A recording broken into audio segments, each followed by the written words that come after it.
that is a tough issue because right there at the corner of Elder Street on my block, the guy that lives there had a notice from the city had to repair the sidewalks. The sidewalks were crumbling under the weight of cars parked on them. But Yeah, I mean, I think I listened to your speech and that I kind of like went a little bit. Made a lot of points in that. oh, you don't And ask know you. that. And I was like, no, we don't do that. Let's all do that. So, Yeah, some of the stuff you just got to try to. yeah, you got to have a sensitivity. I'm hearing word that they might be playing now. Upstairs, and he's not his town. They both. That's I thought somebody would have been talking about it. Dave, Mr. Hopkins.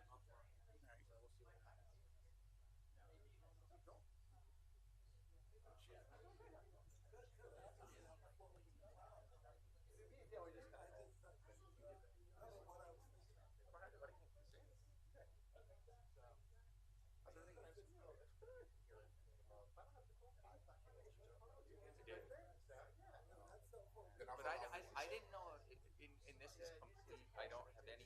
I thought they sold. I don't know if it means they're closing, but I thought there was a transaction of some kind. Crystal might know better. I had no idea. But what? Buy what? They're They are. I didn't hear. I heard. Well, they sold. I thought you might have known. I haven't heard. Yeah, I did hear something, but it was more about. It wasn't really about them closing. It was more like there was some kind of transactions, but. Yeah. Where there's multiple partners, so that would be. That could also be Sometimes maybe. there's just a slight change in partner ownership. So And they are a partnership. Yes. Those guys. So, and I only knew. Remember when we dug their sewer line? I happened to be out there, and someone said something that maybe that's what it is. Maybe one of the partners sold to the rest of them. I don't think it was like. I was great. I mean, I've emailed things to you, but yeah. Well, All right. When I was down here over the weekend, Oh, how are you, my friend? the Raptors over there looked like they had a pretty healthy business. Oh, yeah. That's what I They've always seemed to have Gee. They actually. How we doing? That sounds more like if you were going to ask, I would see if we were in Ken. Yeah. Kenny Brown. Shares a birthday with my grandson. Really? I think we should. I think they're super successful. Really? Yeah, Oh, yeah. And I gotta tell you. Hi. And it was coming up. I'll have to say something to the mayor to mention it. I don't know. Every time I go by there, even on like You gotta catch them in the Wednesday, I walk by there on like people are out on a Wednesday night. It's like every night of the week is Saturday. That makes sense.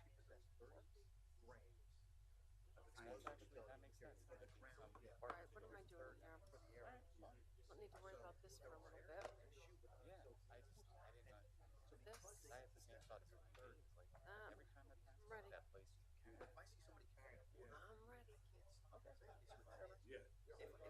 illegal, I can stop it. Yeah. Then you're close to the line. Yeah, We think they're up. Yes, I was yes, about to say right. that. So that would, that's what challenge. So if Somebody was like, "Oh, you didn't Okay. relocate." Why would they relocate? No. so somebody shooting. That 16 setup is perfect. But you know, No. whatever. All right, you know, reach out to And them then if I what do you can. do? Sounds good. Thanks, bud. Challenges. I don't know. I don't really. So, Oh. Should've. the second that they shoot, 1 o'clock. I thought it was enough until we got that link for it. Yeah. But they can shoot stuff 130. The other way, I don't know, drag, whatever. But different answers. So we got about 6 calls. I think I'm All around. because that's my Put that on yourself. Yes. But you know what? We'll. I like just take it away from her. Yeah, we can discuss it, try to figure it out. Hey, Roger. Hey, Ken. Happy anniversary. Thank you. Thank you. How are you? Special day. Yeah.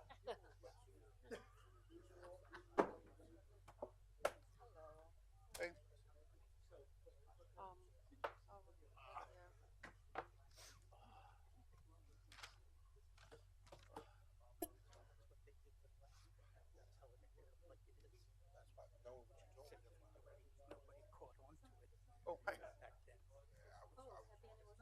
Oh, thank you. Jeremy's back from vacation. That's what I wanted to do on my anniversary night. Oh, God. Jeremy's back. Man. Yeah, I saw the beautiful picture that Susan posted. Oh, I was yeah. like, man, today's a council meeting.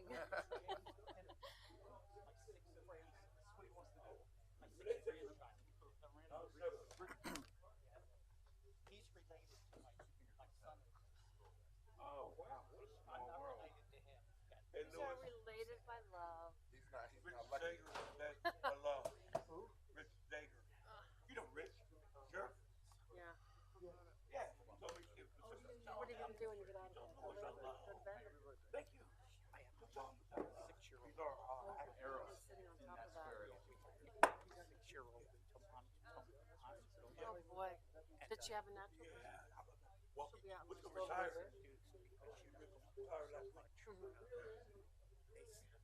they kept Camp's going real well. trying because it was going to be a C-section. No. They couldn't get it. Was it a waste of time? Is this on?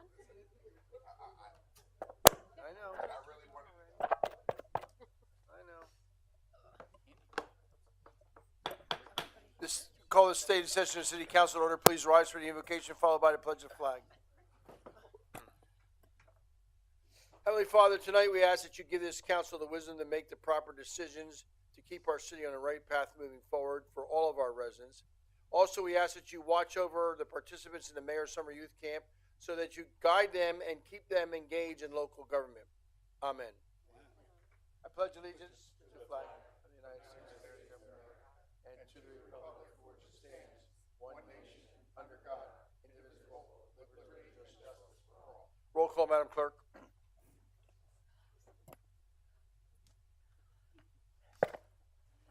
Mr. Brown? Here.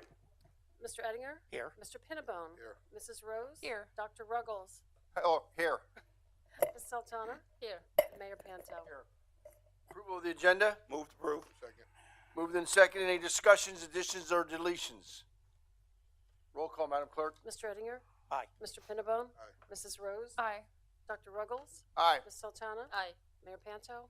Aye. Mr. Brown? Aye. Action on our minutes of July 10th, 2024. Ooh.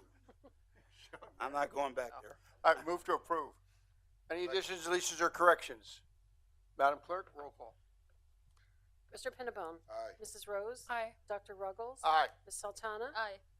Mayor Panto? Aye. Mr. Brown? Aye. Mr. Ettinger? Aye.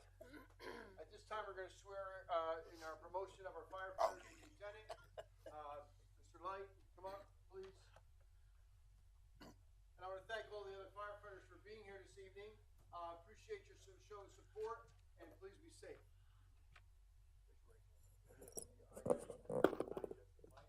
Do solemnly swear that I will support, obey, and defend the Constitution of the United States and the Constitution of this Commonwealth. I will discharge the duties of my office with fidelity. And do further swear that I will uphold, obey, and implement all policies and procedures without consideration of a person's race, color, sex, religious creed, sexual orientation, age, national origin, ancestry, handicap, or disability. I do further swear that I do not advocate, nor am I knowingly a member of any organization that advocates the overthrow of the government of the United States of America or of this Commonwealth. Nor will I deny other persons their rights under the Constitution of the United States or of this Commonwealth. I do further swear that I will not so advocate, nor will I knowingly become a member of such organization during the period that I'm lieutenant of the Easton Fire Department.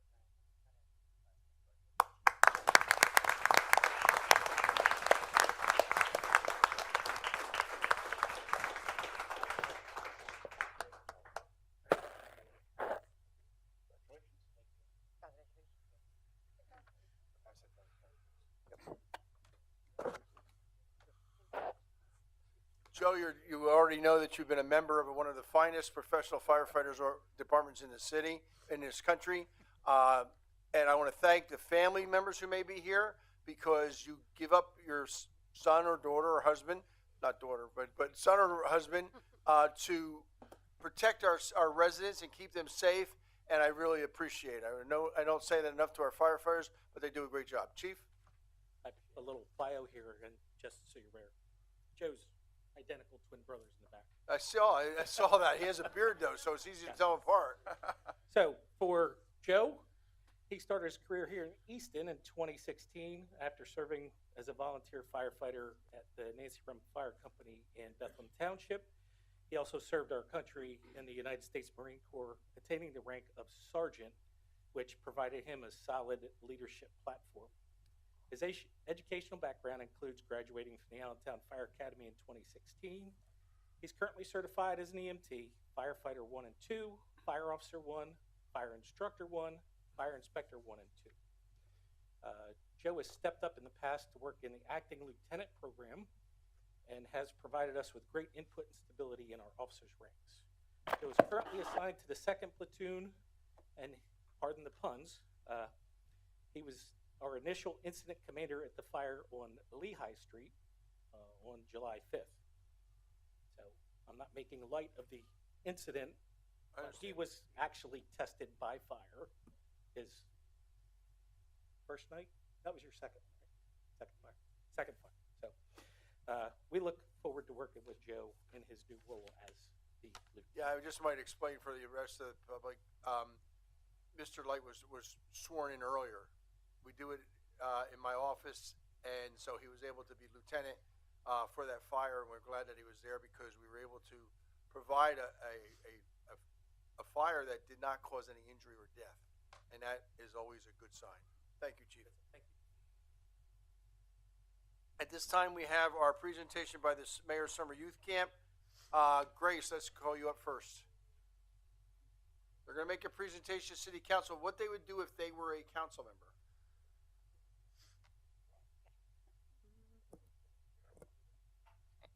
Good evening, City Council and attendees. My name is Grace Cook. I live on College Hill, and I am 17 years old, entering 12th grade as a homeschool student and dual enrolled at Northampton Community College for interior design. I really enjoyed learning about the history of Easton and touring the different facilities that run the city through this camp.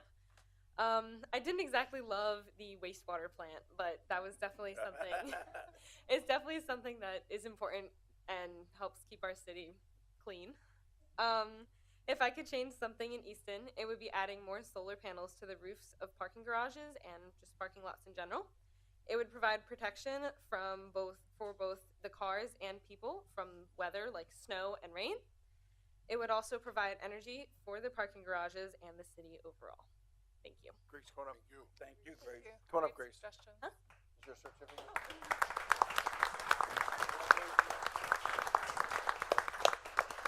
Lauren, you're next. Yes, you are. Hello, my name is Lauren Laubach. I'm 17, I live in Palmer Township, and I will be a senior this upcoming school year at Easton Area High School. I wanted to join the Mayor's Youth Camp because I've always been interested in American government and politics. I also plan to go to college for political science, so when I heard that I could have this opportunity to go behind the scenes of our city, I knew I had to apply. Luckily, I got in, and this experience has been amazing. I've learned so much about how the city, its history, and how it operates. If I could change one thing about Easton, it would be to rebuild the underground comfort station bathrooms. These bathrooms ran from 1922 to the late 60s and provided convenient restrooms for pedestrians. As Easton opens more attractions and brings in more visitors, we need to accommodate them. As more people come, we need bathrooms that are guaranteed to the public. By opening these bathrooms, we will allow for a more comfortable experience in Easton. Thank you, Lauren. Thank you. Thank you. Lauren, come on up. Good job. Very good. And hello, I see some of your family members are here as well. We talked about Castel de Lucio. Ileana.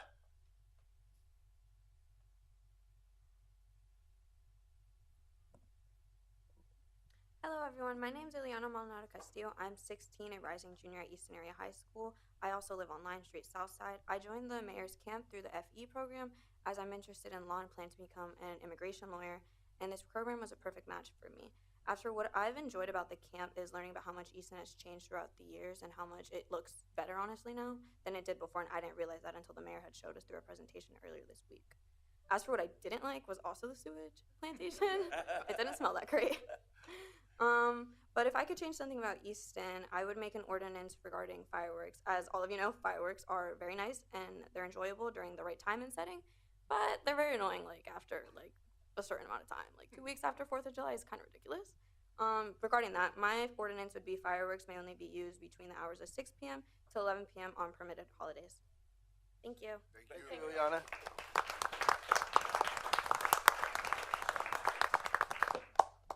Ollie.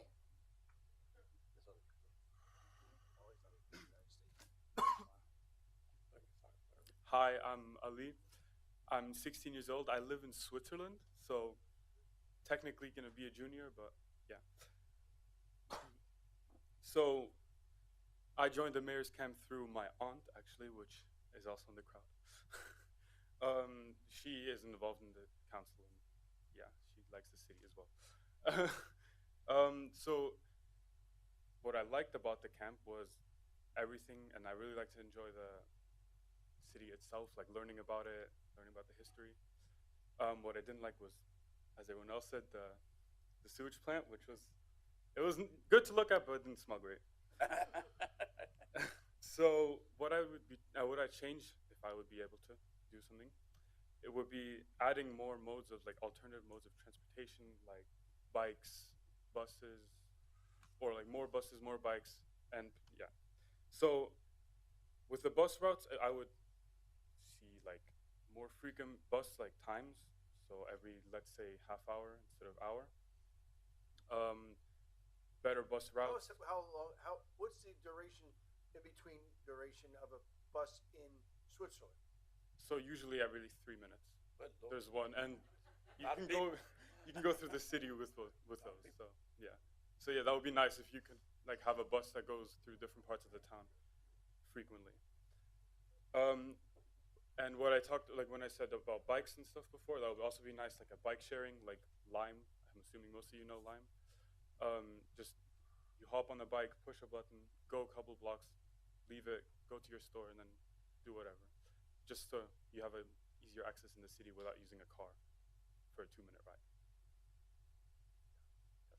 Good job. Thank you, Ollie.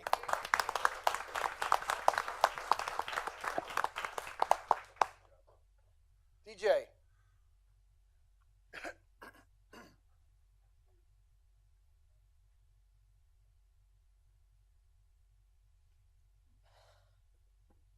Hi everyone, my name is DJ Clark, and ever since I joined the mayor's summer camp, it was awesome. I went to the sewage plant, which I hate so much, and ever since I got here, I felt golden. I felt very honored to be in the mayor's summer camp. But anyway, here's my declaration. I declare that people should not build buildings or factories or in animal habitats on beautiful wide open spaces, because I believe that it's so selfish and greedy and because they're taking away their land and the heart of Mother Nature, and I refuse to see all the despair over again. Very good. Nice. Very good, DJ.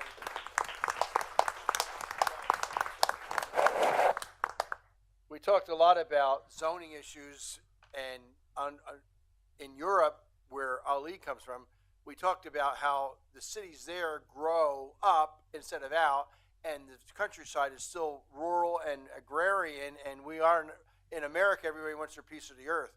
It used to be an acre, now it's a quarter of an acre. Sophia.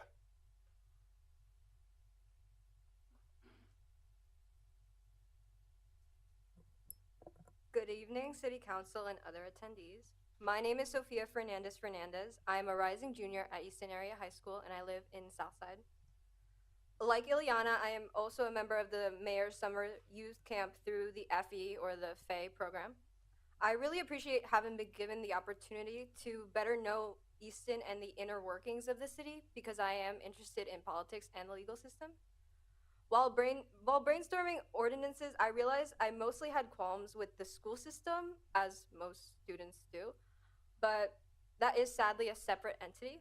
However, one of the major problems that I've found in our high school is vaping, and so I would really love to try to stop that at the root. How I would do that would be to require that all persons under 40 years old be ID'd when they're trying to purchase age-restricted merchandise, or like really anybody who looks like they could be of age, but you just really don't know, because a lot of the time people do slip through cracks that way. I would also, in addition, 19 states have already passed comprehensive smoke-free indoor air laws that include e-cigarettes or vapes. So I would love to also pass something like that in our city. Thank you. Very good.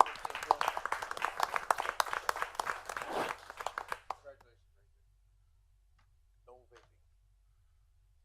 Okay, that is our summer youth camp for the 2024. I just wanted to explain to you that the wastewater plant does smell good if you work there because you don't recognize it anymore. But we are compliant with all environmental regulations, and they started with the water plant in North Delaware Drive, and they saw how we took up to 12 million gallons a day to purify the water, clean it, make it potable for all the people in the Easton area, not just in Easton. And then you use it and abuse it and put it back into the system in the drains, and it goes down to the wastewater plant where we clean it and put it back into the river cleaner, then we take it out. And that is the important part of our water program. Right now, we don't have a water shortage, but we're certainly getting to that point. When I meet with my mayors out in the western part of the country, out in California and stuff, I feel really bad for them. I mean, they're not allowed to use any water other than to drink and to bathe. I mean, and to wash their clothes. I mean, it's really scarce out there. And we're very fortunate in this part of the United States. But that doesn't mean we should abuse it and waste it. So the students, when I meet with young people, they're very environmentally conscious, much more than my age group. And they care about the future.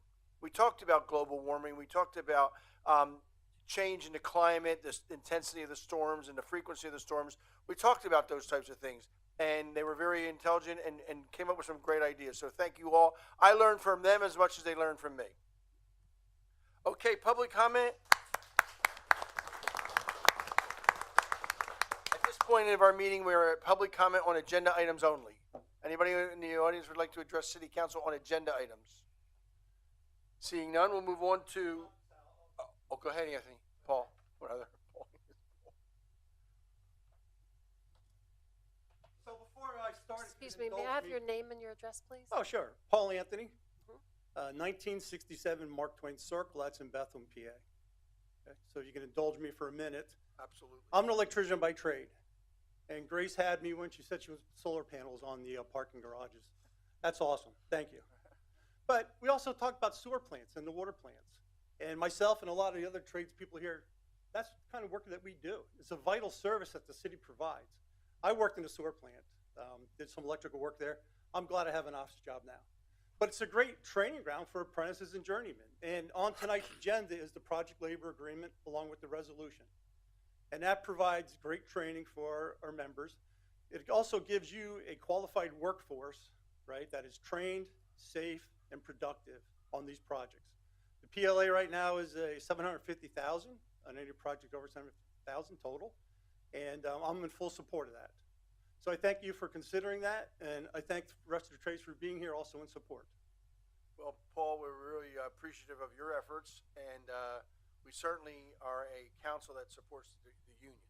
So I'd like to say that all of our projects over $750,000, I will be supporting that PLA. I appreciate it, Mr. Mayor. Thank you. Okay, anyone else like to address City Council on agenda items only? We'll have time at the end of the meeting to address any item concerning the City of Easton. Moving on, consent agenda, Madam Clerk. Sure. We have 6 certificates of appropriateness to vote on. 206 Spring Garden Street, 208 Spring Garden Street, 327 to 31 Snyder Street, 501 to 03 Northampton Street, 43 North 5th Street, Billy's Diner at 123 South 3rd Street, and 123 South 3rd Street. And we also have a resolution approving appointments or reappointments to the ABCs. Any additions or comments concerning any of that? I move the consent agenda. Moved, and is there a second? I'll second. Moved and seconded to the consent agenda. Dr. Ruggles. Just a couple of things. On the COA for 43 North 5th Street, in the first whereas, it has, instead of 43, it has RE. Oh. I think somebody, when they were typing, Yeah. had their fingers one One road road Sure. down below. I wonder who that was. It's the 43 North Okay. 5th. And then if we could just include for the record on the COA for 123 South 3rd Street, the pagoda, there is no, I call it case number page, but it defines the case and then it gives the vote at the bottom. It's not in the packet. It wasn't in my packet anyway. So we could just include that in there. Sure. I only have a comment about 501 Northampton Street and 503 Northampton Street is the Hooper House. Because we're facing, the city's trying to buy that facility, I won't say much. I'll just say that I find it difficult when they were presented with a eminent domain to accept for the city of Easton to purchase that building, because it is one of 5 remaining 18th century buildings in our colonial downtown, that they came for a historic certificate of appropriateness even after they were served with their papers. I realize it came before city council, and I don't want to say too much because we will be involved possibly in litigation, although we were told a week ago that their lawyer was going to send us a letter saying that they would allow the city to buy it. Mayor, we have received correspondence. Oh, good. Okay. So You've been involved with your interns, so it's okay. I'll talk to you. That's good. I'm glad we got our letter. Okay.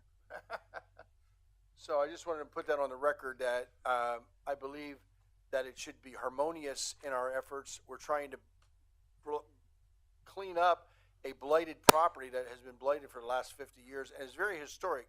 It was owned by Colonel Hooper, who was a colonel in the Revolutionary War. And for those of you that don't know, my summer camp know, is it? But the city of Easton was very, very instrumental in the Revolutionary War. We were the site of the third reading of the Declaration of Independence after Philadelphia and Trenton. But also we had the signer of the Declaration of Independence, George Taylor, lived here and signed the Declaration, and we were very involved. And at the time, Northampton County was the third county created in Northampton in Pennsylvania. We stretched all the way to the New York border and all the way out to almost Dauphin County, which is the home of Harrisburg. That meant that anytime you wanted to buy a house or deed a property, you had to come into Easton. So Easton was very influential. And in 1900, at the beginning of the 20th century, we're the largest of the 3 cities. But go ahead, Doctor. I'll ask our solicitors, does this impact anything as far as our, having a COA for the Hooper House, but then at the same time going for an eminent domain? Is that? It doesn't have any impact. Okay. And you're, as well as you're looking to acquire it without the eminent domain. So there's multiple things going on. Okay. So it's like They were trying to buy it right out. like the solicitor says, there's no impact. Okay. But we've also been trying to buy it for almost 2 years. And my concern is that this is another tactic that they're using to stall. Okay. So we'll move on to the appropriate consent agenda. We have a motion and a second. Any further discussion? Roll call, Madam Clerk. Mr. Brown? Aye. Mr. Ettinger? Aye. Mayor Pinto? Aye. Mr. Pinnabone? Aye. Mrs. Rose? Aye. Dr. Ruggles? Aye. Mrs. Sultana? Aye. There are no reports received by council, so I'll move right into reports of committee. Vice Mayor Brown, Finance Committee. Thank you, Mayor. I do have two things on the agenda this evening. Resolution approving between the City of Easton and Keystone Collection Group, and that's for per capita tax. And also a resolution involving Keystone Collection for our delinquent taxes. Okay. Mr. Pinnabone, Councilman Pinnabone, Economic Development Committee. Thank you, Mayor. 2 weeks ago, the mayor spoke on Secretary of DCED, Siger, coming to Easton to discuss economic development. This past Monday, I invited Deputy Secretary Valello to Easton, and we focused on community development. Myself, members of the Economic Development Committee, the mayor, and Louis Campo, and Kenny Brown was with us for the original meeting. Councilman Brown. It was a good meeting, Mayor. I thought it was very good, very hopeful for some money coming in to help us do some different things in the community with affordable housing or workforce housing. So we're very happy about that, and we're going to keep moving on that. Number 2, Shiloh, we're voting on letter G, bill number 20, tonight. And at the last meeting, Councilwoman Rose brought up a very good question. If we're going to do any type of subsidizing for these projects, or this property in particular, 7 units that are going to be for workforce housing, she wanted to know what the criteria was into selecting. So quickly, the initial screening that Shiloh will do with the Pennsylvania Home Loan Bank is to verify if the individual meets the definition of a first-time home buyer, ensure the applicant has successfully completed a series of classes and graduated from a certified home buying counseling course. It doesn't have to be from the one Shiloh is administering, just any certified course. They have to show documentation of it. They have to confirm that the applicant is a current resident of Easton, subject to legal feasibility. They have to obtain a pre-approval letter from the bank or mortgage lender.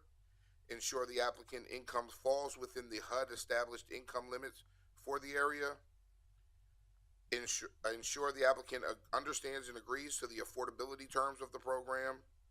Have the applicant sign an agreement outlining the terms, which may include income restrictions, resale restrictions, and other affordability criteria. Applications will be processed on a first-come, first-served basis to ensure fairness. A committee will review each applicant's qualifications against established criteria. They will notify applicants of their approval status based on the committee's review. Once approved, they will collect any final required documents such as identification, additional income verification if necessary, and other relevant paperwork. In closing, they will assist the applicant in preparing for closing, including coordination with the seller, real estate agents, and mortgage lender. So that was a good question that Councilman Rose asked. So I wanted to make sure we got her that information. Thanks for the update, Frank. I No appreciate problem. it. Lastly, we heard from Mr. Anthony. We do have the PLA letter. Where are we at? G. Thank you. No, C. Oh, yes, C. Let's see. Yeah, it moved. Letter C is something I worked on for about 4 months. I brought it to you all a couple months ago, and we made some updates. Myself, Lewis, Mr. Hopkins was involved, our solicitor Jeremy, Joel briefly. We worked with the building trades and their attorneys, and we came to this agreement that we felt was very fair for both the city and the building trades. An approval here tonight would be good government on our behalf, and we will be the first city in the Lehigh Valley to have this active PLA. So I'm hoping we get full support on that tonight. Mayor, that's all I have. Thank you. Planning and Codes Committee, Councilmember Rose. Thank you, Mayor. I was at the recent zoning meeting. It was really great to see a packed house that night. A lot of neighbors supporting neighbor requests. They're working together. One interesting piece that I just wanted to share with everyone. A variance was approved to allow a general merchandise use for food processing at the property on 1213 to 15 Butler Street. The owner plans to sell produce, and the food processing request is in reference to their butcher counter meat department needs. So I think they'll be a they'll be a welcomed addition to the West Ward neighborhood. I'm looking forward to seeing them their plans commence, and I'll be looking forward to patronizing that business when it opens up. The other thing I just wanted to remind everyone, there is a planning meeting. The next one is coming up on Wednesday, August 7th at 6:30 in this room. That's all I have. Thank you. Thank you, Madam Councilman Rose. Public Safety Committee, Councilmember Ruggles. I'd like to have our fire chief come up and explain our proposed new system. Bear with me for a minute, please, while this thing loaded up.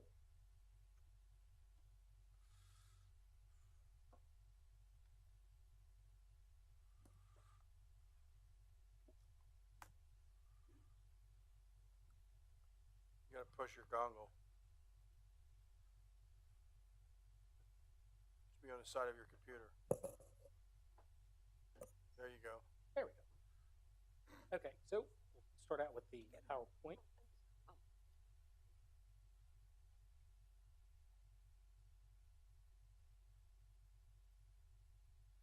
So basically, our reporting software that goes to the federal government, they collect all the data on fires and other emergencies that we respond to, has a section that's called Community Connect. And I'm going to play this brief video. Everybody can watch the screen. As your fire and EMS agency, we are here to ensure we do whatever it takes to protect you and your family. However, there are many valuable pieces of critical information that can help save lives and property in a real emergency that we don't know until we arrive at your door.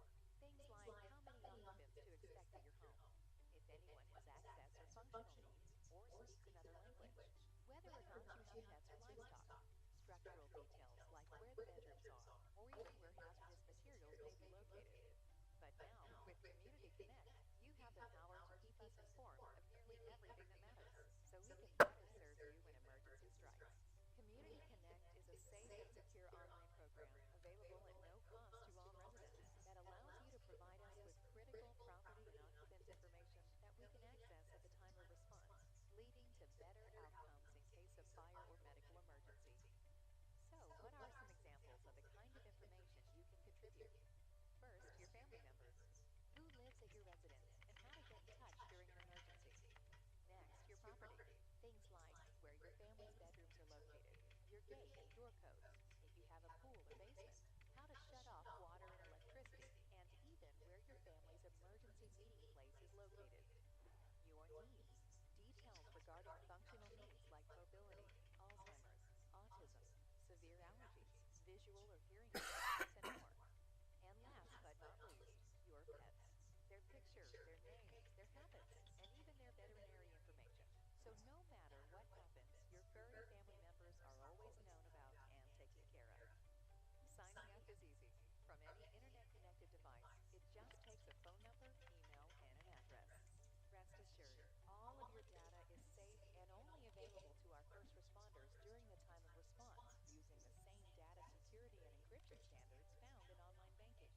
If you have 5 minutes to sign up, please select the link to create your profile and get started helping your first responders help you.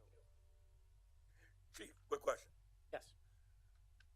When there is a fire, don't even have, if I can be a false fire alarm, goes off, and your fire persons go to that scene. As they go in there, they pull that information up, correct? And the truck.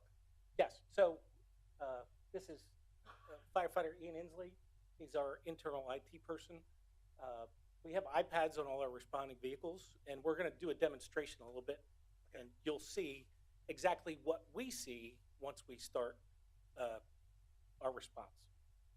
Yeah, when the chief and I had a discussion about this, I felt that it would be very beneficial if council actually saw it in working, and he said that he assured me that we could do that. And, here we go, Roger. Well,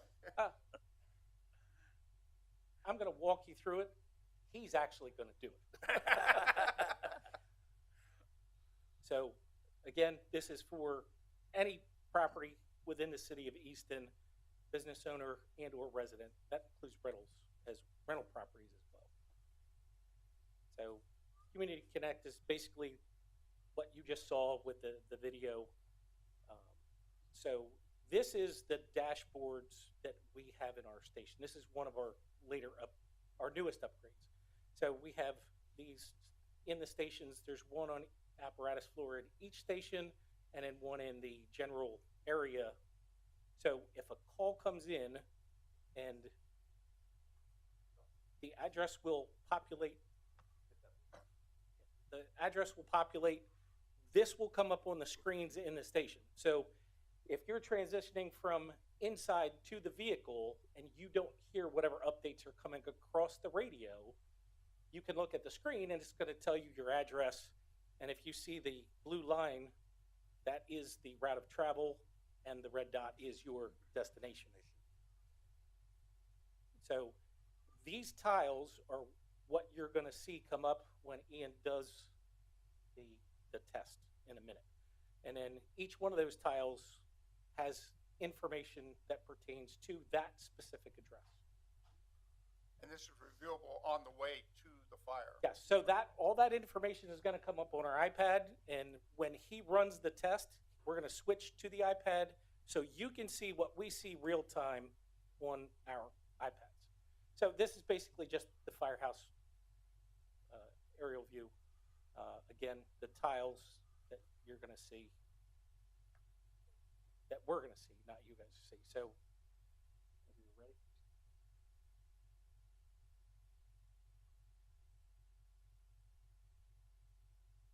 So what I had Dustin do is simulate a dispatch. Firefighter, we're going to ask you talk into the microphone because we're being live streamed. Okay. My name's Ian, and I'm also not fond of the sewage treatment plant.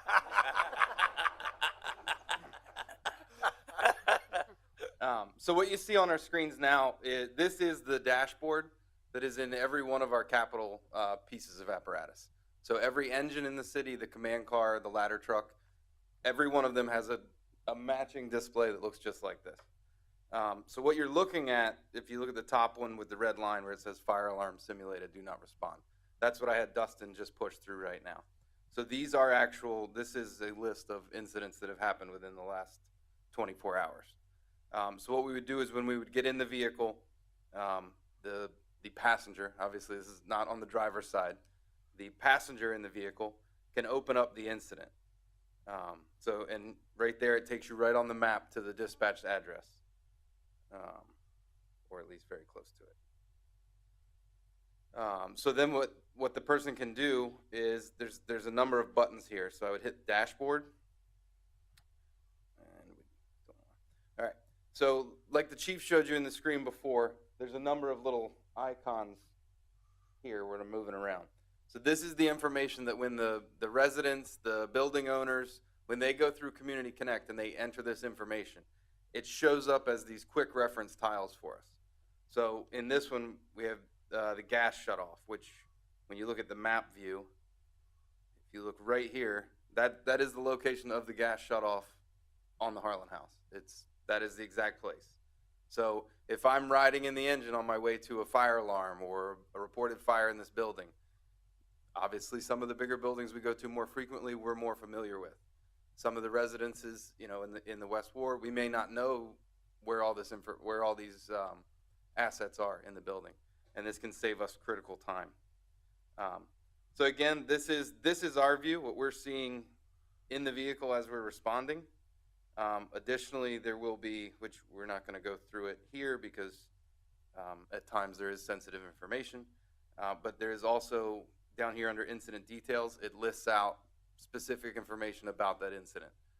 We may have information on the caller, we may have information on what was seen, what was observed. So this is a very useful platform for us. And Community Connect is going to help expand the information that we have access to within it. Good? All right, let me give you back. Can you just explain how 911 Center interacts with this, just so that people get an understanding of what the whole process actually is? Yes, sir. Yes, sir. So I'll stay within our wheelhouse on it, but essentially what happens with this platform, which first do is the platform that we're looking at right now. So essentially when Dr. Ruggles calls 911 and reports any incident that involves the fire department. The 911 dispatcher is going to take the information down and generate an incident in their computer system. That automatically transfers it to our system.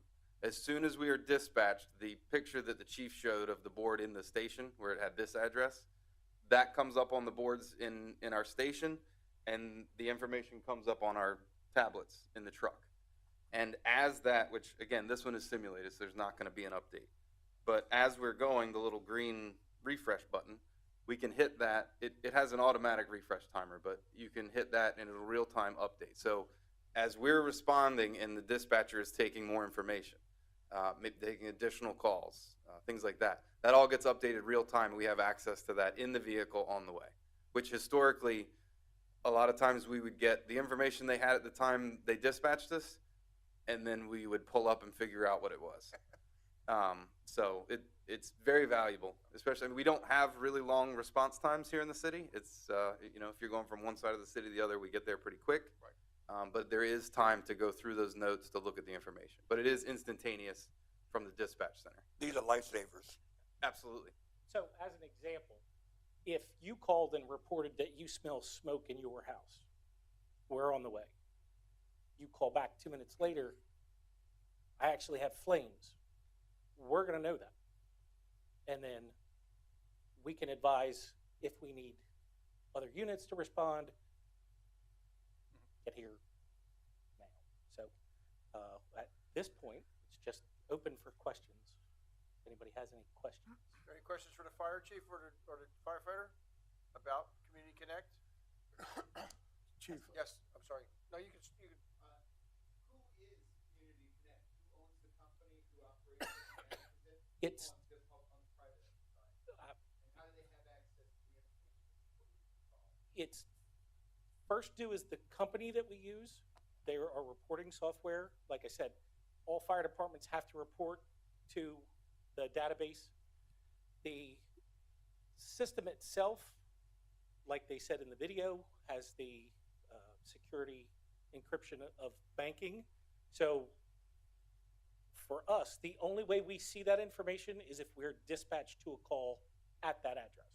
So we can't just go in and nose around. And also, you only see what people put in it. Yes. So if, let's say you have an exotic pet, for instance, you put that in there, we're going to know that. If you don't put that in there, then we're going to be surprised if we show up and you have a tiger. I'm not worried about our fire department. I'm not worried about that involvement. I'm interested and concerned more about the outside side of it, where if the company decides to shut down and sell, or merge with Pfizer or something like that, how would that information then become used by that Yes, and non-organization or organization? those are very good questions and very good concerns. We actually, internally, we had some of the same concerns because, so the First Due platform it does everything for us. It has our staffing information in there. It's very big. So we actually went through, I do not have it all here to give you the specifics, but I have pages and pages and pages about their encryption, who owns what. So that information is available, and I can get it out. It was a concern we had as well, because we're like, this is a lot of information that we're putting in here. Yeah. So yeah. Yes. Yep. So yes, absolutely, and that is genuine concerns. And like I said, we had the same questions. I sent information request, and it was way more than I really wanted to read through. But that information is available. So. Go ahead. I have a question about who's going to maintain the data. We have a community with a large amount of renters, and assuming that we went in and registered our family and our household and our pets, and then we moved. Who is managing that data so that you're not getting incorrect data when you arrive at a scene and you expect there to be 4 people and tigers? Right. And what you find is, one older handicapped person. How is that data going to be processed so that we know it's accurate? Right. So that's where our working with the codes department comes into play.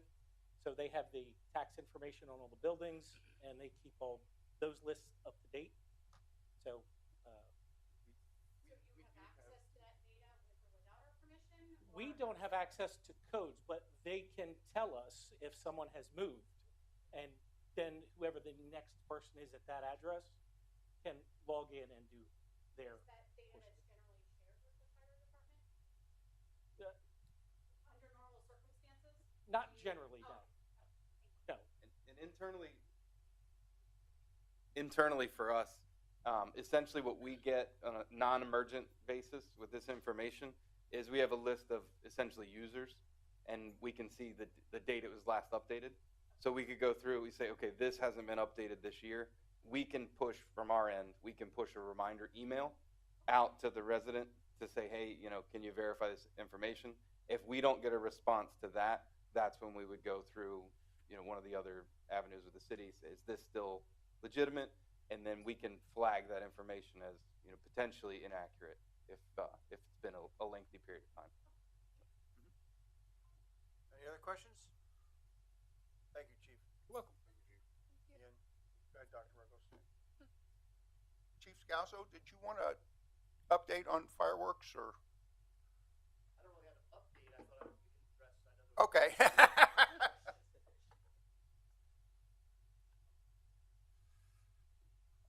Good evening, everybody. Chief Scalzo, City of Easton Police Department, 48 North 4th Street. Yeah, I was asked to come this evening. I guess I know a lot of complaints had come in through the neighborhoods to many, if not all of you, in reference to the firework. I guess I'll use the word epidemic as it pertains to what we're dealing with, not only in the city of Easton, but in the state as a whole, based on some of the new legislation that's come out. So I can kind of fill you in as far as what we can do as a police agency or what we've been trying to do as a police agency. I know from what occurs, especially around the 4th of July and New Year's and things like that, it may not seem like a lot. And to that end, there's really not a whole lot that we could change. That said, obviously, we're going to really look at the procedures and things that we put in place. Just so you have an understanding of what guides us when it comes to fireworks, it's House Bill 1257. That's a state House bill. And basically, it regulates what can be purchased, what can be possessed, what can be utilized in a city, and distances and things to that effect. This bill recently changed in 2022, where they increased or they allowed for the possession of, and the numbers are very specific. I don't claim to be an expert in this, but apparently it's 50 milligrams of explosive material in ground devices, and less than 130 milligrams in aerial devices, which to my understanding, quite a few of the aerials, the things that shoot up with the lights, are 130 and less. Sometimes they're packed together, which will increase them to 500 milligrams, things like that. The only way we would know what the milligrams are of explosive material inside a firework is to actually take the firework, look at the firework, and try to figure out how many milligrams it has in that device. There are rules in here where you can shoot them up. You can't shoot them up within 150 feet of a structure and things to that effect. The challenge that we have, time is also in here. You can't shoot up fireworks or use ground device fireworks. They're called consumer devices. There's both consumer and display. Display is the ones that you would see on Heritage Day, things like that. The consumer are the ones that you could buy at the 3 huge warehouses that are, a good 50 yards outside the city in Williams Township. So we do struggle with that as well because accessibility is a real problem. They're very easy to access here in the city. So what we essentially do is when we get a call for a fireworks complaint, especially on the 4th of July, 10 o'clock at night is when they can't be shot off except for the 2nd, 3rd, 4th. And if the 4th of July falls on a Tuesday or a Wednesday, then they extend it to that Friday. So then you can shoot them off till 1 o'clock in the morning. Also on the 31st, you can shoot them off till 1 o'clock in the morning. And so on those nights, obviously, these things are going off all over the place. So when we do get calls for fireworks, the best we can do is try to get to the area. If they're in a location where we can legally see them, again, we're not allowed to go into yards, private property, and things like that to try to search for these devices, but we try to get into places where we can see if they're shooting them off in the street, things like that.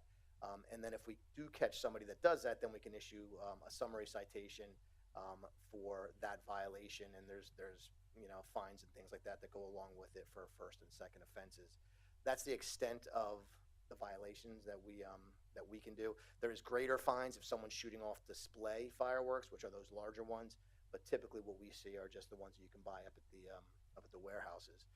So all that said, myself, the command staff, we're going to take a hard look at, and I know that occasionally we'll get them even now. You get, people will go buy them and they'll shoot them off now. But typically we don't get them as a display where people are putting up like a fireworks show, and so as such they'll shoot one off, and that's it. And possessing them is not illegal. Buying them is not illegal. It's just the act of actually using them is illegal if they use it in a location that's within 150 feet of another property or on private property that they don't have permission, things to that effect. There's just a lot of challenges for us to actually try to enforce the utilization. We knew it when this bill was changed by the state. I know there's a ton of tax revenue that goes along with all of this and things to that effect. They tried to put things in that would allow us to try to police it, but this House bill and the passing of it in 22 has really made things difficult when it comes to enforcement of the utilization of fireworks. And this isn't an Easton problem. This is a problem all over the state. Communities all over are really trying to figure out the resolution to the problem. It does state pretty clearly in here, the city can put out ordinances as long as they don't conflict with what's in here. So that is another challenge. So that may be an avenue that we look at to see if there's some way that we could put in some other rules or regulations that would allow us to have a little bit more enforcement on the utilization of the fireworks, because it becomes a big problem. I mean, I know, it's obviously a nuisance, especially when they're being shot off, early in the morning. But again, once they're fired, unless we can see the person who fires them, catch them firing it, even if we were to get there and find somebody who possessed them, most of the time that's not illegal. And again, even to stop somebody to check to see what they have as far as that firework goes, that becomes problematic as well, because we'd have to have the reasonable suspicion that it was in fact over the 130 milligrams of explosive material for us to have the reasonable suspicion to actually detain somebody to search what the fireworks that they were carrying actually possess. Same thing with private property. We'd have to have that reasonable suspicion that somebody's shooting off in that property for us to enter someone's private property to that effect, to try to enforce something like this. And even then, it's a summary offense if we do catch them. So that's really the challenge. I mean, I wish there was an easier solution to it all. But I think when it comes to the 4th of July next year and to some of these times when we see an increase in the utilization of these fireworks, I think what we're going to try to do is come up with a comprehensive plan to try and see if we can't get more officers out and do those things. That will be specific to a specific date or time. The ones that we see now, all we can do is respond to them, try to see if we can identify who's shooting them off. If we, suspect somebody is, we can tell them to stop. And I don't know that this won't ever be readdressed, because I do think there is a lot of pressure right now from a lot of communities who are struggling with it. And again, our problem is much greater only because the warehouses are literally right there. Walk right up the street, you can buy just about anything you want, and utilize it pretty easily. Thank you. I think increasing the patrols on the holidays that we know are an issue, such as 4th of July, Labor Day is coming up. That's another complaint I hear, especially in the West Ward. Do you know how many citations this summer were issued for fireworks-related offenses? I don't know. I'm actually not aware of any. So again, that would just be more of a testament to how hard it would be to try to actually come across a situation where we could issue. If a neighbor has video of, recurring issues with fireworks in their neighborhood, are you able to use that? Yeah, I would think that we would be able to use it if there's a violation that's clearly displayed within the video. So if somebody's shooting it off like in someone's yard right next to a house, things to that effect. Again, we could try to utilize it if it's clear that it's within the 150 feet and those types of things. Yeah, I think the 150-foot rule is, there's not too many places within the city that would allow you to do so. There's not. Yeah, it's 50 yards, and so yeah, I mean, yeah, you're probably right. I couldn't think of any yards that are necessarily that big, but again, so now you're basing it on the evidence that was taken, and we could do that. That individual would have to testify to the video that they took, how they took it, know who the person is, and then again, these could become an investigation into something like that. But if somebody is having a nuisance, just like any noise, if it were playing music and those types of things, we could certainly work on that specific problem. It's just a matter of calling us, letting us know what the repetitive problem is, and then we can work on that specific problem through avenues like you're talking about. And that's a little different than just a person shooting up one here or shooting up one there, which is, common. But if there is a repetitive problem where it's really one person doing the same thing, a repetitive issue of nuisance, of noise, of fireworks utilization, whatever it is, just like anything, we could certainly work on that specific problem with the neighbor or with the complainant. Yeah, I appreciate that. At the last meeting, I brought up I had dealt with a noise issue back in June, and the police officer responded and handled it beautifully, which I appreciate. However, when I called, one of my concerns because we have been hearing that people have been calling about fireworks, but then the numbers didn't always match up with what we were hearing. But when I did call the non-emergency number, the county dispatcher really pushed back on me and discouraged me from having them contact you. Right. I appreciate Fire Chief Hennings actually reached out to the county, the manager of the call center recently. And he gave me an update this evening. The 911 center did review the call, and they're going to be delivering some additional training to that dispatcher, which I appreciated too. So hopefully, if some of those issues may get ironed out because of that as well. Yeah, and holidays, the 4th of July is a crazy night for us outside of fireworks. So we do have extra officers out, and but it's just everybody's out, a lot of partying and things like that. So we usually are getting quite a few calls outside of the fireworks. When the fireworks happen, it usually, right at sundown, a little bit into that, once it gets dark enough, and then it hits hard with all the fireworks, and usually it ends pretty quickly as well on those nights. But the days leading up to 4th of July and the days sometimes even after the 4th of July, people still have fireworks left over that they're shooting up, and it continues on. So again, those are the ones, but, and the pushback from county, that's, when we get dispatched, the way we handle the 4th of July is we have one call that we generally will take the initial call, and then every subsequent call for fireworks after that, we'll actually document on that same call as a supplemental, and that's how we track how many calls we get. So the question is, that's how many we received. Now, how many came into county, I don't know, maybe a lot more. Okay. But, again, and I don't know the questions they're asking and things like that, but typically they'll send us out as far as we know when there's issues like that. But I guess the big thing is if there's a specific problem that's a repetitive, ongoing problem, just make sure whoever has that problem calls and lets us know that this isn't just a firework complaint, it's more of a nuisance complaint and something that just happens to be the utilization of fireworks that's creating the nuisance kind of thing. So this way we can work on that specific problem with the neighbor to try to solve it. Chief, during the 4th of July fire at over on Lehigh Street, one of the gentlemen that was displaced by the fire Yes. told me that the neighbor across the street and somebody else witnessed him shooting Roman candles directly at his roof. He called County 911, and they told him that the police had gone by and they didn't see anything. That county told them that. That's what county told him. Gotcha. We didn't see any police presence at all. There was another neighbor who was displaced who said she called 3 times that night and got the same kind of rhetoric from the county 911. But we didn't see any police presence there until after the fire. Yeah. Obviously, shooting a Roman candle at a house is prohibited. That's obviously against the law to do that. And what county told them, I really can't speak to. And as far as giving us or dispatching us to a call, if there's a specific complaint such as that, I can look in to see what the response of the officer was. All that would be documented both through the county CAD and through our system. But again, to say exactly what came to us from the county, I don't know what that would be. But if somebody was shooting, that's very different than shooting up a firework. If somebody's shooting a Roman candle at a house, there's an intent there to almost catch the house on fire. That's something a little bit more than just a firework. So that's something that should have been handled very different than just somebody shooting off fireworks. So again, how that call came in, what the county did with that call, I don't know, but I can look into what we did with it. But if it would have come in as somebody trying to, pretty much light a house on fire, then that's something that we would have handled very differently and tried to. They didn't make contact with the complainant? No. Did the complainant leave their name to make contact, or you don't know? I don't know that. Okay. I know he told me what he did. He said he called back to 911. What do you want him to do, burn my house down?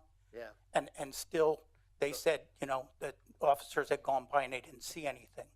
Yeah. Again, I can't speak to what exactly happened with the county there, and if they are, hopefully, they typically dispatch the calls that come in. I don't know why they would in that instance unless it was, they were just trying to shield away the fireworks calls. Again, that's not necessarily a firework call, but I can look into that as far as, what happened there, as far as why there was no contact with the complainant, if that was, if we even got the call, or if we did get the call, why we wouldn't have made contact with the complainant for sure. Because again, that's a little different than just shooting up a firework in someone's yard for the enjoyment of the firework. So, I don't have a necessarily great answer for you on that. I have to look to see what happened there. Thank you. Thank you, Chief. Thanks, Steve. And I would disagree with you, Chief, respectfully, but the state legislature couldn't care less. We had police chiefs, fire chiefs out there, and elected officials. We had over 100 people on the steps of the Capitol begging them to change the law, and it was like we weren't even there. We had fire chiefs who told us about fireworks landing on roofs and starting fires. They actually had evidence of that. It didn't do any good. Yeah, this came out of the House, like I said, last year. I mean, obviously, we spoke about it at great length when it did. I feared that this would become what it is, and worry that it would become even worse than it is now. But, the firework industry, it generates a lot of revenue, and from that, I can only assume the state revenue or the tax revenue that About comes into the $500,000 state. a year. Yeah, is probably substantial enough so that they don't necessarily or won't necessarily take action. So we're, to sit up here and say that we're not going to try to figure something out, I'm not doing that. I'm just saying that it's definitely a challenge for us every year, both during those holidays specifically, but also all year long, just because of the proximity of these warehouses that we deal with, and how easily and readily available these things are in the community. So They give them away for free. Buy one, get two free. I mean, yeah, you can buy like 7-8 shots of ones that look like the ones that you shoot over here today. For 8 shots, it's $109, something like that. They're not expensive, and they are out there. So, but we're going to see what we can figure out to try to come up with a better solution. We're really combing through this law to try to see, if there's anything that we can do, if we see any gaps in here that maybe the city could fill with ordinances, to try to regulate the utilization. But it's very explicit as to anything that you do here, as far as specifically in the city, can't contradict anything in this section. I think they probably knew that it would happen. Like everybody would kind of immediately jump to kind of making some changes. So it's pretty explicit. But we'll see if there's any holes in there that we can maybe exploit to try to put things in place that give us a little bit more authority or ability to actually enforce, the laws that are here, and see if we can kind of make some kind of dent or difference in what everybody's experiencing. I appreciate the efforts. I think it's not just shooting off the fireworks; it's the disposal of the fireworks that could be even more dangerous than shooting them off. So I think we really have to push forward and find anything we can to help the situation. Yep. So we'll Thank comb you. through this and see what we can figure out together. Thanks, Chief. thank you. Moving on to Public Works Committee, Councilmember Ettinger. Thank you, Mayor. I don't have a report, but I will be introducing Bill number 20, which is changing the connection charges for sewer, and also a resolution approving an agreement for traffic services, for the winter traffic services we provide to PennDOT roads, and also a resolution approving a proposal from Alfaro Company to complete the punch list work at the 4th Street garage, and they'll be paid out of the retainage. Thank you. Okay. Public Works Committee, I'm sorry, that was Public Works. Administration Committee, Councilmember Sultana. I will leave that on Mr. Campos, but I do want to report about the board meeting of the Home Easton. We met on July 11th, and our board is considering creating a landlord ambassador. The annual training program actually will serve as a multiplicity of purpose relevant to managing property in the city of Easton. Aside from pertinent materials about meeting local, state, and federal legal requirements, this program will be a resource to property owners at all levels of experiences. It includes helpful tips and templates to stay organized throughout the process, as well as the ethic trainings and opportunities to collaborate with other property owners in the area. There will be basically an effort to tie having landlord training to having a rental license. The plan is to basically build a relationship between tenants, landlord, and the city. Tenants will be able to participate in the community and will be assisted in making remediations. It is basically proactive rather than reactive approach, which would build strong landlord-tenant relationship to better avoid evictions and decrease turnover. The main goal is active fostering strong relationship with tenants and their families, fighting against all forms of discrimination, and accept qualified applicants with Section 8 housing voucher. Basically, the new direction is a nonprofit, which will eventually become the Community Development Financial Institution, CDFI, and should be up and running by the end of the year. That's all I have, Mayor. Okay. Mayor Pinto? Thank you, yes. I just want to, I was on that call with Councilwoman Sultana's group, and I was very happy. I don't know, 6 months ago, I brought up the implementation of the landlord training, and I kind of dropped the ball, and I thought we did away with it and nobody was working on it. And I just learned last week when I got on the call that they picked it up through RDA and John Kingsley, and what I heard, the work they've done on it and what they're doing was amazing. So I'm so grateful for them to have picked it up, and I guess that's where it was delegated to. I didn't know. So I'm very happy with the work they're doing. I look forward to seeing that come to fruition. So I want to thank them. Okay, thank you, Councilman Peterboone. Report of the mayor. Mr. Dr. Ruggles, rather, did report 2 weeks ago that the LiDAR training was held, but I also want to let you know that the electric van has arrived, and we expect to use it more than just the LiDAR, but we expect to use it for a lot of things in the police department.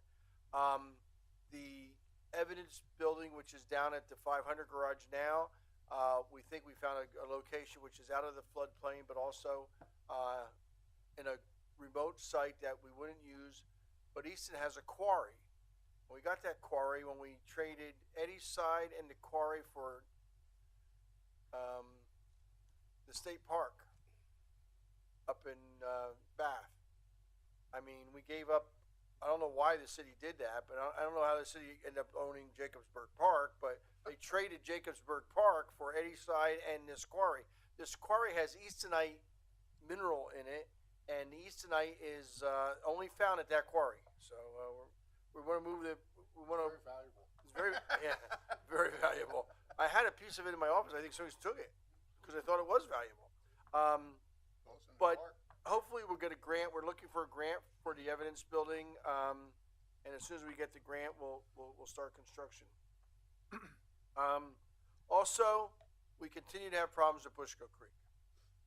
Now, I believe that public parks should be public. I really do. But I also believe that people who have trash should pick up after themselves, and they're not. And that's the issue. They're bringing grills and food and coolers into the Carlstone Arch Trail, and they don't have anything to do with, we don't have picnic facilities there. It's not a picnic park, it's a passive park. It's for walking, biking, hiking, and running, but it's certainly not for going down there and picnicking and having loud music playing out of amplified music, etc. But we did find on social media where this is being talked about. The Bushkill Creek is a great place to get out of the city and come to. Palmer Township and Forks Township are also having the same problem. So if you go along Bushkill Drive, you see our cement barriers that Dave Hopkins put up so that the people don't park on Bushkill Drive. What they're doing is they're parking at the Simone Silk Mill and moving and walking across the bridge. With the dams taken out, the water is only about 6 or 7 inches deep. So jumping off those bridges is very dangerous. They did it last year, and one person was drowning and he was saved by one of the other adults who was on the shore. The Bushkill Creek is much better, but right now what we're finding is that down along the mouth of the Bushkill, where it empties into the Delaware, is really becoming an issue, where Getter's Island is.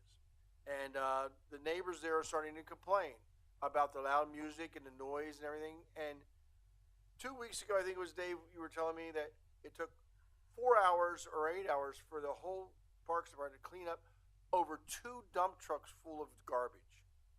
That's what we came out. And very honestly, I hate to say it like this, but they're going to the bathroom in the creek.